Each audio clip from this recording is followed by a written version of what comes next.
মির্জা ফখরুল জাতিসংঘের মহাসচিব অ্যান্তোনিও গুতেরেসকে একান্ত বৈঠকে বলেছেন, ইউনূসকে দ্রুত বাদ দেন, এখান থেকে সরিয়ে নেন। আমরা ভালো করে সরকার গঠন করব এবং ভারত বাংলাদেশ একসাথে মিলেমিশে থাকব। আপনারা যদি বলেন আমরা আওয়ামী লীগকে ফিরিয়ে আনব। মির্জা ফখরুলকে অ্যান্তোনিও গুতেরেসের সাথে অর্থাৎ জাতিসংঘের মহাসচিবের সাথে একান্ত বৈঠক করার একটি সুযোগ দেওয়া হলো। সেই বৈঠকে মির্জা ফখরুল ইসলাম আলমগীর বাঙালি চরিত্রের মতোই, সিপিবি বা বাম ঘরানার কিলিকবাস চরিত্রের মতোই অ্যান্তোনিও গুতেরেসকে ডক্টর ইউনূসের ব্যাপারে গুতেরেসের কানে বিষ ঢেলে দিয়েছেন।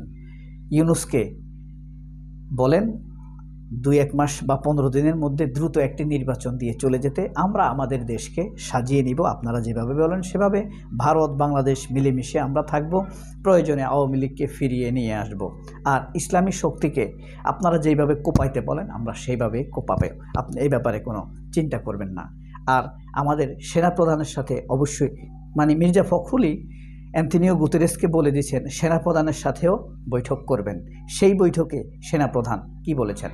প্রিয় বন্ধুরা, এই ভিডিওটি শুরু করিনি, আপনাদেরকে সামান্য কথাটুকু বললাম। ভিডিওটি মূলত শুরু করার আগে আপনাদের সবার কাছে ক্ষমা চেয়ে নিচ্ছি, অবশ্যই মির্জা ফখরুল ইসলাম আলমগীরের কাছেও ক্ষমা চেয়ে নিচ্ছি। কেন ক্ষমা চাইছি? কারণ আজকের এই ভিডিওটি কিছুটা হাস্যরসাত্মকের জন্য করেছি, কল্পনার উপরে ভিত্তি করে। আমরা দেখছি যে আশ্চর্যজনকভাবে জাতিসংঘের মহাসচিব অ্যান্তোনিও গুতেরেস ইউনূসের ডাকে সাড়া দিয়ে বাংলাদেশে এসেছেন, এবং এটি একটি বিস্ময়কর বিষয় যে সাধারণত খুব কম দেশেই জাতিসংঘের মহাসচিব একটি দেশের জন্য একই উদ্দেশ্যে আসেন, 4 দিন সেখানে অবস্থান করেন। এটি অত্যন্ত ক্ষীণ। ভারতেও কোনো জাতিসংঘের মহাসচিব সফর করে 4 দিন একটানা থাকেননি, ভারতের মতো বড় দেশেও। কিন্তু বাংলাদেশে এসে অ্যান্তোনিও গুতেরেস 4 দিনের ব্যস্ত কর্মসূচি নিয়েছেন। এটা রহস্য কি? রহস্য হলো ডক্টর ইউনূসের ডিপ্লোমেসি। আপনারা জানেন ডক্টর ইউনূস বর্তমান বিশ্বে একজন টপ 10-এর মধ্যে একজন সেরা ডিপ্লোম্যাট, সেরা মার্কেটার এবং সেরা celebrity, the glamorous celebrity. Glamorous বলতে আপনি এটা বুঝছেন না যে দেখতে সুন্দর, সেটা না। গ্ল্যামারাস বলতে বুঝছে সবার কাছে আকর্ষণের ব্যক্তি, তার সান্নিধ্য সবাই পেতে চায়। এই যে অ্যান্তোনিও গুতেরেস ডক্টর ইউনূস একসাথে যখন দেখেছেন, তাকে রিসিভ করেছে, একসাথে গাড়িতে তুলে দিয়েছে, দৃশ্যগুলো দেখেছেন, একজন একজনের সাথে কেমিস্ট্রি কত জমেছে, কত আন্তরিকতা। মোদির সাথে কোনো অ্যান্তোনিও গুতেরেসের এমন হাস্যোজ্জ্বল, এত আন্তরিক হাস্যোজ্জ্বল দেখেছেন? একটা প্রফেশনাল হাসি থাকবে, ডিপ্লোম্যাটিক একটি হাসি থাকবে, কিন্তু এই হাসি তো আপনারা দেখেন নাই। এখন ধরেন এই অ্যান্তোনিও গুতেরেসের সাথে একান্ত একটি গোপন বৈঠকের সুযোগ দেওয়া হলো মির্জা ফখরুল ইসলাম আলমগীরকে। ফখরুল ইসলাম আলমগীর সেই বৈঠকে কি বলবেন অ্যান্তোনিও গুতেরেসকে? 1 নম্বরে বলবেন, এই যে শেখ হাসিনা পালাইছে, পালানোর পরে দেশে কিন্তু সংবাদপত্রের স্বাধীনতা ক্ষুণ্ণ হচ্ছে। প্রথম আলো, ডেইলি স্টারের সামনে তারা হামলা করেছে, জ্যাফত করেছে। ওই যে গরু খেয়েছে মানুষ, এটাকে সে হামলা হিসাবে চালাবে, ঠিক বামপন্থীরা যেভাবে চালিয়েছে নিন্দা দিবে। এরপরে কি বলবে এই দেশে কিন্তু ইসলামিক শক্তির একটা মাথা ছাড়া দিয়ে ওঠার সম্ভাবনা আছে। এই কারণে আপনি ডক্টর ইউনূসকে বলেন সে যেন খুব দ্রুত কয়েক সপ্তাহের মধ্যে একটি নির্বাচন দিয়ে সে চলে যায়। হ্যাঁ, সে তার কাজ নিয়ে থাকুক, আমরা তাকে ডিস্টার্ব দেব না, তার আর বেশি দিন ক্ষমতায় থাকার দরকার নাই। আপনারা যদি বলেন আমরা শেখ হাসিনাকে ফিরিয়ে নিয়ে আসব, এ ব্যাপারে কোনো টেনশন করবেন না। আমরা শেখ হাসিনার কোনো সম্পত্তিতে আমরা হস্তক্ষেপ করব না, তার দুর্নীতি, করাপশন এগুলো নিয়ে আমরা হাত দিব না। হ্যাঁ, ভারত যেভাবে বলে আমরা সেভাবে চলব, এভাবে বলা হলো। আরও একটি ক্লু দিয়ে দিল যে সেনাপ্রধানের সাথে বৈঠকের সময় সে আপনাকে বাকি কথাগুলো বলবে। এভাবে ধরেন অ্যান্তোনিও গুতেরেসকে নানান বিষ ঢালা দিল মির্জা ফখরুল ইসলাম আলমগীর। এরপরে 1 দিন পর বা 2 দিন পরে বা কয়েক ঘন্টা পরে ধরেন সেনাপ্রধানের সাথে বৈঠক, অথবা সেনাবাহিনীর কোনো উচ্চতর কর্মকর্তার সাথে বৈঠক। সেনাবাহিনীর তখন সে কর্মকর্তা কি বলবে?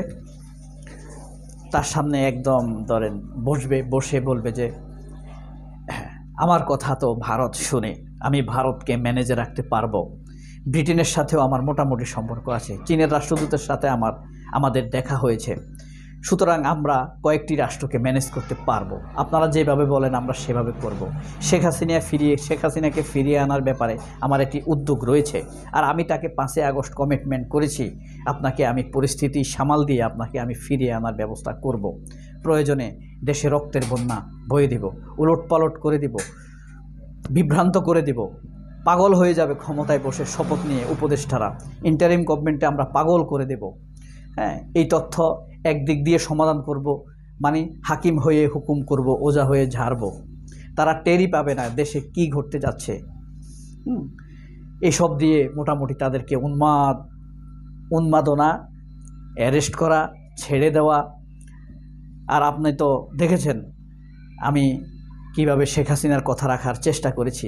626 জন দাগীকে, খুনিকে, অপরাধীকে, গুমকারীকে, লুটপাটকারীকে, জনগণের অর্থ নস্যাৎকারীকে আমি আশ্রয় দিয়েছি এবং পরে দেশে পালিয়ে যেতে সহযোগিতা করেছি।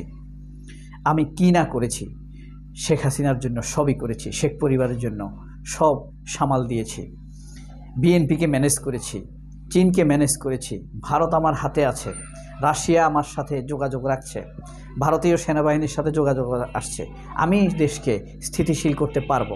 আপনি যদি বলেন, জাতিসংঘের মহাসচিবকে বলবে, আপনি যদি বলেন, তাহলে আমি সমকামিতা, ট্রান্সজেন্ডার এসবকে আমি স্বীকৃতি দেবার চেষ্টা করব।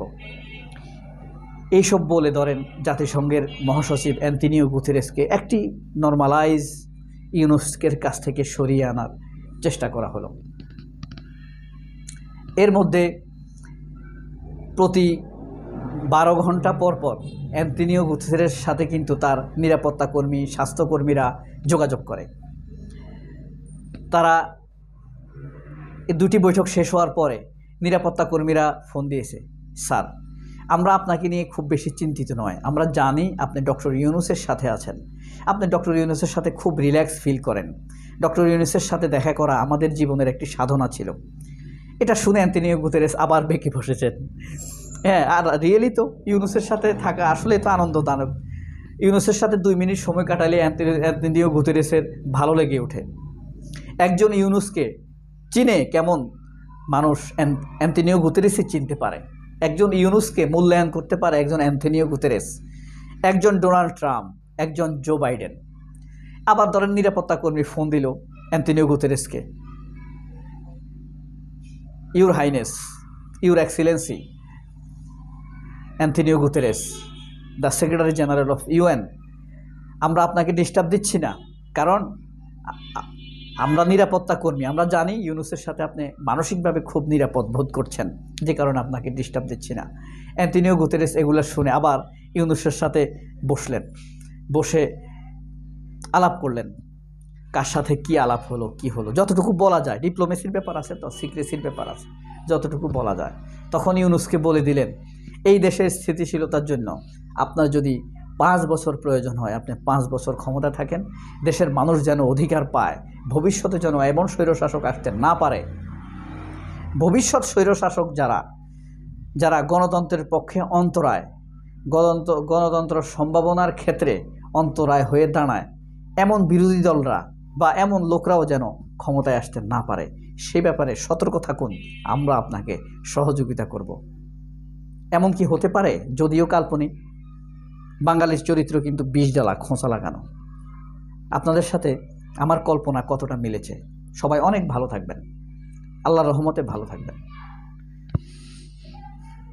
অনেক ভালো থাকবেন। আল্লাহ হাফেজ, আসসালামু আলাইকুম।